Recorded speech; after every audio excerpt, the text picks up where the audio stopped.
Estamos aqui novamente para mais um episódio do nosso super, hiper, mega sensacional podcast de ciência e filosofia política. Até faltou fôlego, né? Tantos adjetivos aqui, beleza?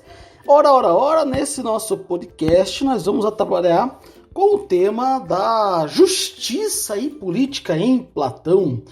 Nós estamos caminhando aqui rumo à compreensão desse conceito de justiça e já vimos isso, que a justiça é a finalidade da filosofia e da ciência política, da política como um todo, e vimos como que os sofistas defendem a posição em relação a esse tema, a esse conceito da justiça. E agora vamos falar um pouquinho mais de como esse conceito se é aplicado e é visto na política de Platão. Preparados? Vamos lá, então, vamos lá. Quando vocês ouvem o tema ou a palavra Platão, falam sobre o assunto Platão, é muito comum que vocês pensem no Platão a partir da famosa teoria das ideias, do mito da caverna, das ideias que estão lá no mundo perfeito, imutável. Então, o mundo enquanto ideia, o mundo enquanto matéria, enquanto sensibilidade, o mundo fora da caverna, o mundo dentro da caverna. Para o Platão, o ser humano e a polis possuem a mesma estrutura. E é por isso que no mito da caverna a gente vai entender tanto a concepção ideal de homem, quanto uma concepção ideal de sociedade. E ao mesmo tempo uma concepção ideal dos mundos. Ora, diante dessa reflexão, nós podemos então dizer o seguinte: afinal de contas, o que é a política para Platão? E afinal de contas, o que é a justiça para Platão? Para que vocês possam entender melhor isso, é preciso visitar um textinho, modo de dizer, na verdade é um textão, e bota um textão nisso, que é o texto da A República. Nesse livro, A República, Platão não apenas fala desse mito da caverna, lá no livro 7, o capítulo 7 do livro, né? Mas ao mesmo tempo fala do conceito de justiça. E nesse conceito de justiça, ele vai descrever algumas ideias que são interessantíssimas para nós. Ora, mas para falarmos disso, é preciso contextualizar. Para Platão, o mito da caverna nos explica então que nós estamos vivendo dentro de uma realidade material, sensível, relativista, imperfeita. E esse é o mundo no qual, segundo o Platão, era aquele mundo que os sofistas estavam falando. Vejam, para os sofistas, a conveniência das pessoas é que determina o que é verdade. Para Platão vai dizer assim, essa multiplicidade de verdades, essa possibilidade de convenção de verdades ou de justiça, ou essa diversidade nos diversos pontos de vista em relação a esses conceitos como justiça, como verdade, como bondade, como beleza, no fundo, só são assim, só são pensados assim. Por quê? Porque eles estão num mundo de imperfeições, que é o mundo da caverna. Mas existe para além desse mundo um mundo perfeito, ideal, que é o mundo fora da caverna. E nesse mundo fora da caverna é onde residem as verdadeiras ideias de justiça, de bondade, de beleza. E esse mundo é eterno, imutável. As coisas são, sempre foram e sempre serão assim. Então não há relatividade, não há imperfeição. Há uma única ideia.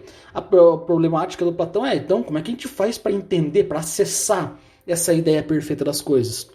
Para isso, ele vai dizer, fazemos o acesso a essas ideias através da famosa dialética. E aí, claro, ele vai se apropriar de algumas ideias socráticas da dialética, ele paria as ideias dentro de si mesmo e vai criar o seu sistema. Por meio da dialética, do embate de ideias, nós vamos usando a nossa capacidade racional para poder acessar as ideias. E, portanto, a ideia de verdade, de justiça e de bondade. Ora, só que tem um pequeno problema, e aqui é importante mencionar que para Platão a alma humana conhece ou já conheceu tudo enquanto ideia. Porque ela é perfeita, ela já sabe de tudo. Só que de tempos em tempos essa alma humana acaba migrando para esse mundo material, esse mundo da caverna. E nessa migração ele acaba esquecendo. Por isso que conhecer as coisas, conhecer o ideal de justiça, conhecer a verdade, nada mais é que uma reminiscência, que um recordar, que um relembrar o que a alma humana já tinha visto lá. E nesse processo de migração da alma do mundo ideal para esse mundo material, acontece um fenômeno interessante que o Platão vai chamar de tripartição da alma. Por isso que para entender essa perspectiva da justiça e da política em Platão, é necessário entender essa estrutura humana. O homem, enquanto ser vivente aqui nesse mundo real, material, no fundo é um homem que tem a sua alma subdividida em três partes principais. E aí, claro, se eu quero encontrar um ideal de justiça, se eu quero praticar ações justas, é preciso que uma parte dessa alma, que é a parte racional, nos governe, governe as outras partes. Quais são essas partes? Primeira parte, alma racional. Segunda parte, alma irascível, alma passional, alma emotiva. E a terceira parte é a alma concupiscível, esse palavrão aí que nos remete às nossas necessidades físicas, sensíveis, nossas necessidades biológicas. Uma parte racional localizada na cabeça, outra parte emocional irascível localizada no peito e a terceira localizada no baixo ventre e nos órgãos genitais. Essa estrutura humana, essa estrutura dos indivíduos, leva Platão a formular uma teoria política. Ora, se eu sei como o indivíduo funciona nessa tripartição da alma, eu posso projetar uma cidade ideal, uma cidade perfeita, uma cidade onde reina a justiça. E por isso que essa polis ideal, essa cidade ideal, essa sociedade ideal, deveria de ter respeitado essas três classes. Deveria ser subdividida em três classes. Por que subdivisão, professor? Ora, por aqui cada um possa desempenhar a função que a sua alma o doutou naturalmente. Então, aqueles que têm uma tendência mais forte, mais marcada para uma alma racional, então eles vão ter uma função específica nessa polis ideal, que é o quê? Governar, criar as leis, legislar. Aqueles que vivem sobre a alma concupiscível vão trabalhar para a subsistência das necessidades físicas e biológicas dessa sociedade, dessa polis. E aqueles que vivem sob a égide, sob as regras da alma irascível, emocional, vão cumprir uma função muito boa, que é de governar, de guerrear, de proteger os cidadãos. Vão ser soldados, vão ser os guardiões. Ora, essa estrutura, segundo Platão, e aí que é interessante para a gente poder pensar isso, essa estrutura do indivíduo é aplicado especificamente a uma estrutura de uma polis ideal. E aí que você vai entender essas três classes sociais como um pré-requisito fundamental para que uma polis alcance o ideal de justiça. E essas três classes sociais, então, vão ajudar-nos a entender o conceito de justiça. Mas, afinal de contas, quando é que a gente consegue, de fato, agir de maneira justa numa polis como essa? Ora, ele vai identificar o seguinte: o homem é injusto quando a sua alma concupiscente é mais forte do que as outras duas almas. Quando a alma das nossas necessidades físicas, localizada no baixo ventre e nos órgãos genitais, nos domina. Quando o indivíduo, por exemplo, age movido pelos seus instintos biológicos, físicos, sensuais. E aí, quando você age desse jeito, meus camaradas, vocês vão naturalmente agir de maneira contrária à sua própria natureza e, ao mesmo tempo, vão agir de maneira irracional. E então você não conseguirá praticar a justiça, porque cada vez mais as suas ações estarão longe desse ideal de justiça, que só pode ser compreendido, entendido e praticado com o auxílio da razão. Também é injusto, o homem também é injusto quando a alma colérica é mais poderosa do que a alma racional. Quando a alma colérica, da alma irascível, a alma das paixões, nos governa e tem uma força maior que a nossa capacidade racional. Quando nós nos deixamos levar pelo calor das emoções, geralmente praticamos injustiças. E ao mesmo tempo é justa toda e qualquer pessoa que se deixa levar pela alma racional, porque a alma racional é a mais forte que as duas outras almas. A justiça, portanto, é a hierarquia das almas no homem e na polis.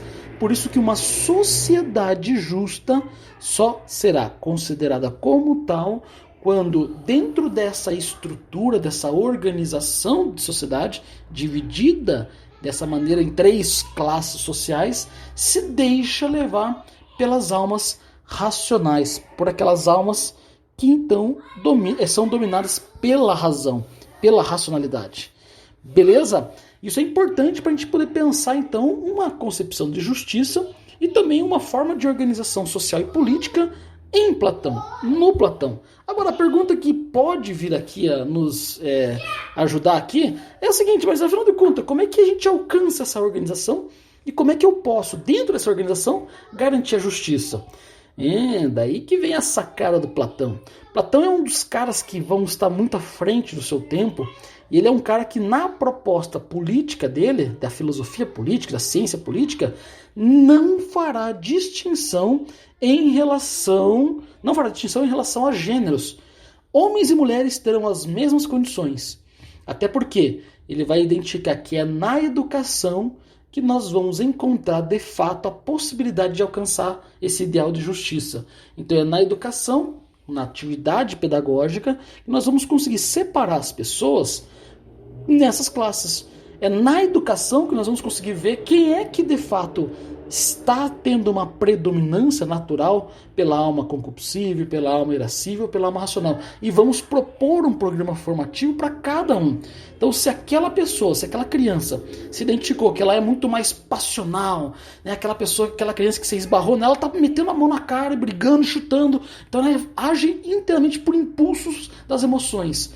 Ela vai receber uma formação militar, uma formação para canalizar, para potencializar essas características naturais dela. Agora, desculpa, alguém que é um cara impulsível, uma pessoa que foi identificado que ela tem essa característica, desculpa, não dá pra gente investir as fichas e as forças num tipo de trabalho intelectual, porque vai dar merda. Isso, sem dúvida, vai dar merda. Um cara passional, instintivo, do ponto de vista das emoções, ele não conseguirá agir de maneira justa, não vai conseguir colocar a sociedade no caminho da justiça. Então, da mesma forma, se você colocar um trabalhador que é muito bom no ofício que ele faz, que ele aprendeu, e faz isso com paixão, e aí assim, herdou do pai aquele fazer pão, é um bom camponês, é aquele que faz ótimas espadas, manipula o ferro, são ferreiros excelentes. Então, botar esse sujeito também para ser o guardião, botar esse sujeito para ser um legislador, também vai dar merda. Então, o problema exatamente repousa no processo educacional. Se você consegue, por meio da educação, dar os subsídios necessários para que cada qual se desenvolva dentro das características naturais de cada um, perfeito, alcançaremos uma sociedade justa.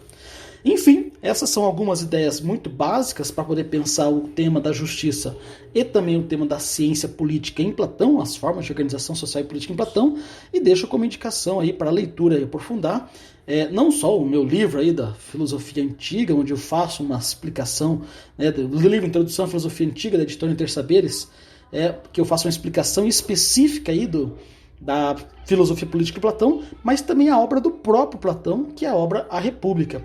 Lá você vai ver o diálogo que Platão está descrevendo entre Sócrates e Glauco, entre Sócrates e Polemarco, entre Sócrates e Trasímaco, onde eles vão discutindo quais são os ideais de justiça e quais são as possíveis definições de justiça para a gente poder pensar isso daí.